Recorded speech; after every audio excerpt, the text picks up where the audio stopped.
ओम गंगणपते नमो नमः। संक्षिप्त शिव पुराण रुद्र संहिता अध्याय 35। दक्ष के यज्ञ की रक्षा के लिए भगवान विष्णु से प्रार्थना। भगवान को शिवद्रोह जनित संकट को टालने के में अपनी असमर्थता बताते हुए दक्ष को समझाना और सेना सहित वीरभद्र का आगमन।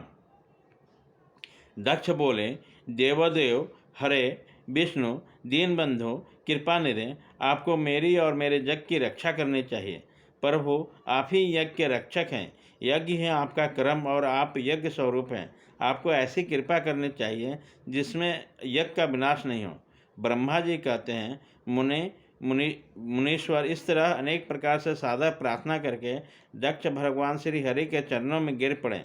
उनका चित्त भय से व्याकुल हो रहा था। तब जिनके मन में घबराहट आ गई, उन प्रजापति दक्ष को उठाकर अपने पूर्वोक्त बात सुनकर भगवान विष्णु ने देवादिदेव शिव का स्मरण किया।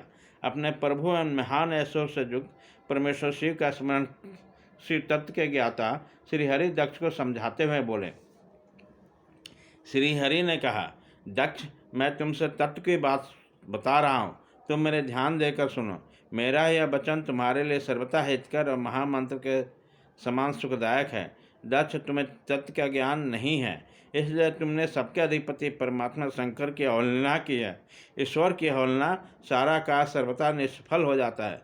केवल इतना ही नहीं, पग पग पर विपत्तियाँ भी आती है। जहाँ पूज्य पुरुषों की पूजा होती है और पूजनीय पुरुषों की पूजा नहीं की जाती, वहाँ दरिद्रता, मृत्यु और भय, ये तीनों संकट अवश्य प्राप्त होंगे। इसलिए संपूर्ण प्रयत्न से तुम्हें भगवान वृक्षध्वज के सम्मान करना चाहिए। महेश्वर का अपमान करने से तुम्हारे ऊपर महान भय उपस्थित हुआ है। हम सब लोग प्रभु के होते हुए आज तुम्हारी दुर्नीति के कारण जो संकट आया, उसे टालने में समर्थ नहीं है। यह मैं तुमसे सच्ची बात कहता हूँ। ब्रह्मा जी कहते हैं, नारद, भगवान विष्णु के वचन सुनकर दक्ष चिंता में डूब गए। उस चेहरे का रंग उड़ गया और वह चुपचाप पृथ्वी पर खड़े हो गए। इसी समय भगवान रुद्र के भेजे हुए गणनायक वीरभद्र अपनी सेना के साथ यज्ञ स्थल में जा पहुँचे। वह सबके सब बड़े सूरवीर, निर्भय तथा रुद्र के समान पराक्रमी थे। भगवान शंकर की आज्ञा से आए हुए उन गणों की गणना असंभव थे। वे वीर शिरोमणि रुद्र सैनिक जोर जोर से सिंहनाद करने लगे। उनके उस महानाद से तीनों लोग गूंज उठे। आकाश धूल से ढक गया और दिशाएं अंधकार से आवृत हो गई।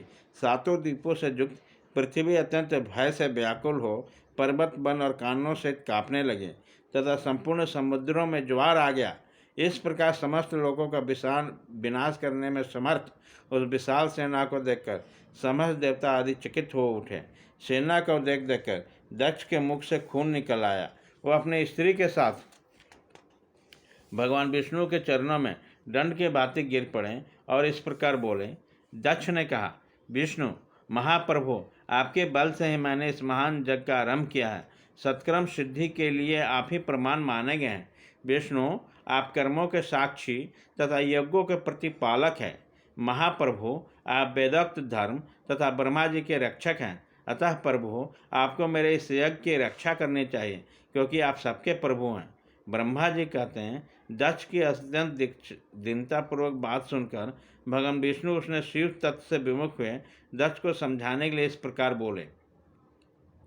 श्री विष्णु ने कहा, दक्ष, इसमें संदेह नहीं कि मुझे तुम्हारी यज्ञ की रक्षा करनी चाहिए, क्योंकि धर्म परिपालन विषयक जो भी मेरी सत्य प्रतिज्ञा है वो सर्वथा विख्यात है।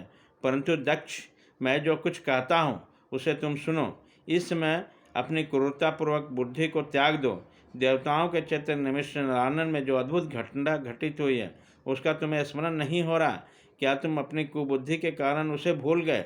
वहाँ कौन भगवान रुद्र की कोप से तुम्हारी रक्षा करने में समर्थ है?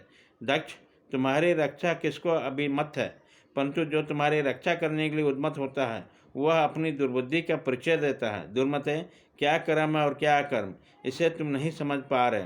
केवल कर्म ही कभी कुछ करने में समर्थ नहीं हो सकता।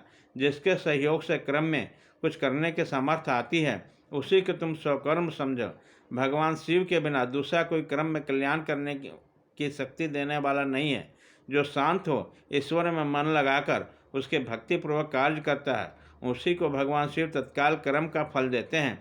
जो मनुष्य ज्ञान का सहारा ले अनीश्वर आदि हो जाते, ईश्वर को नहीं मानते, वह 7 कोटि कल्पों तक नरकों में पड़े रहते हैं। फिर वह क्रम पास में बंधे हुए जीव प्रत्येक नरकों की यातना भोगते हैं। केवल सकाम कर्म ही स्वरूप का आश्रय देने वाले हैं।